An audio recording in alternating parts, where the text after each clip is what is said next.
Okay, if we look at bioremediation, I mean, that's biological process of cleaning up toxins and poisons in the environment. Now, the study's been done on electrical current and the effect of bioremediation.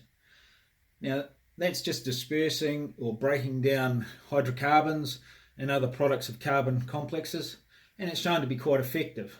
Okay, and then if we look at fungal bioremediation, is well documented in decontaminating the environment. Now, those toxins include heavy metals, persistent organic pollutants, textile dyes, industrial chemicals, petroleum fuels, agricultural chemicals, and some trials also indicating particular fungi can break down radioactive material. Now, on that side of things, Paul Stamets has got a tremendous book called Mycelium Running, which actually indicates a lot of the particular fungi for breaking down a lot of the toxins and poisons. And what we've seen is that when we actually reintroduce these fungal species back into the soil, we can have a very beneficial effect on cleaning up a lot of the crap that's gone on the land in the past. And you can't deny it, like the use of superphosphate has heavy metals such as cadmium, arsenic, fluorine, and these need to be broken down and dispersed so then they're not taking part of the food chain.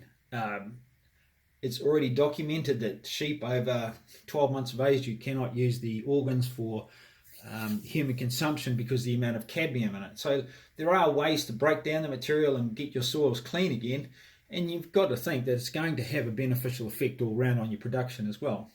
There's other chemicals that are really long term, like DDT. We're seeing that a lot in the South Island and in the North Island, where this will turn up in the milk if the animals eat a bit of dirt at a particular time of the year.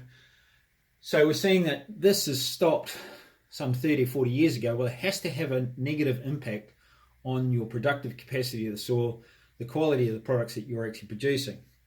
Now, from that, we've seen some trials in bioremediation have increased the biological activity by 400 to 800% when electrical charge is introduced to the trial. 400 to 800%. That's a massive increase in biological activity to breaking down toxins. Now, when they measure these toxins, they don't know where they're going, but we can talk about that a little bit later in a few of the other tutorials. But a lot of them are just, the chemistry is just chlorine-carbon bonds that need to be broken.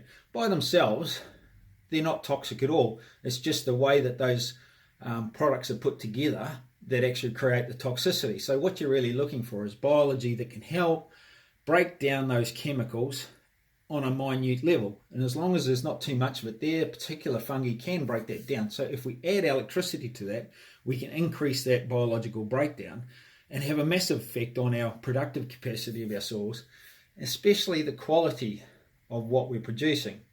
And the other part that we're really looking for is we're looking for an absolute clean base for a starting point to get our cyanobacteria to function in the soil. Because really, this is the first starting point of all life.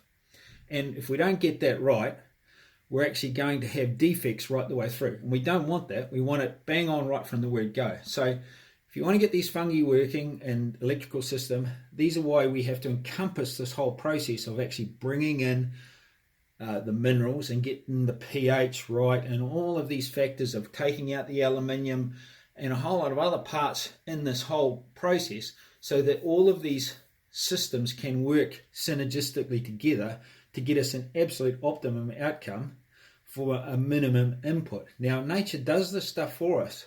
Now, what these studies are actually showing is actually what nature does in its normal state.